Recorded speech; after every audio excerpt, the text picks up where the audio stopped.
falar de STF. Tem julgamento ainda hoje da primeira turma sobre o núcleo 4 da trama golpista.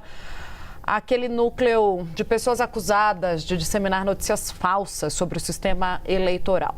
O relator ministro Alexandre de Moraes terminou de ler agora o seu voto e pediu a condenação dos 7 réus. Gabi Veras, o ministro Moraes pediu também a reabertura das investigações para incluir o presidente do PL, Valdemar Costa Neto, como integrante desse núcleo. Conta qual é o argumento dado agora pelo ministro Moraes. Interior de São Paulo, que teriam constatado. Oi, Tainá. Oi, Uribe. Ótima tarde a vocês, a todos que estão por aqui na nossa companhia. O argumento do ministro Alexandre de Moraes surgiu a partir do argumento utilizado pela defesa, do Carlos Rocha, presidente do Instituto Voto Legal, em que eles alegaram que o trabalho desenvolvido por ele, daquele relatório que o PL pediu para que fosse feito sobre as urnas eletrônicas, foi um trabalho técnico e que após esse momento ele não teve ali nenhuma responsabilidade sobre os atos que aconteceram ou a deterioração do patrimônio público. Inclusive, o ministro Alexandre de Moraes votou nesse sentido. Votou para condenar todos os réus, mas no caso de Carlos Rocha, somente por organização criminosa e atentado ao Estado Democrático de Direito. Ou seja, ele absolveu Carlos dos outros crimes, como golpe de Estado, dano qualificado e deterioração do patrimônio público, por entender que ele não teve esse intuito,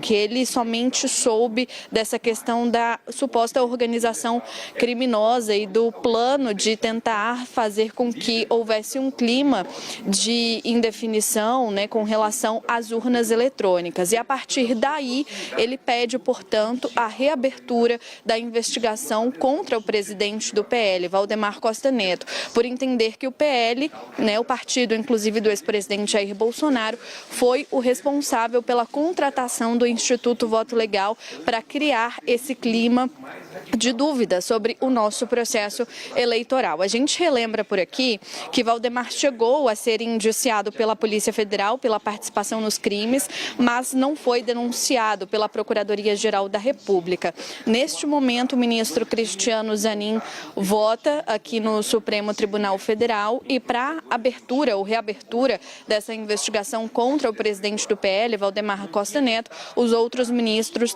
também precisam votar, nesse sentido do que apresentou o relator do caso, o ministro Alexandre de Moraes. E a gente relembra aqui quem são os réus que estão neste núcleo 4, São 7 pessoas. A gente já começa citando, a gente tem uma arte aí para ilustrar bem quem são esses réus. Primeiro deles, Ailton Gonçalves, ex-major do Exército, Ângelo Martins, major da Reserva do Exército, Carlos César Rocha, engenheiro e presidente do Instituto Voto Legal, Giancarlo Gomes, subtenente do Exército, Marcelo Araújo, agente da Polícia Federal, Guilherme Marques, tenente-coronel do Exército e Reginaldo Vieira de Abreu, coronel da Reserva do Exército. Então, o voto do relator, ministro Alexandre de Moraes, já foi apresentado, como eu disse agora, ministro Cristiano Zanin votando neste momento. A expectativa é que depois do voto dele, o presidente da primeira turma, ministro Flávio Dino, peça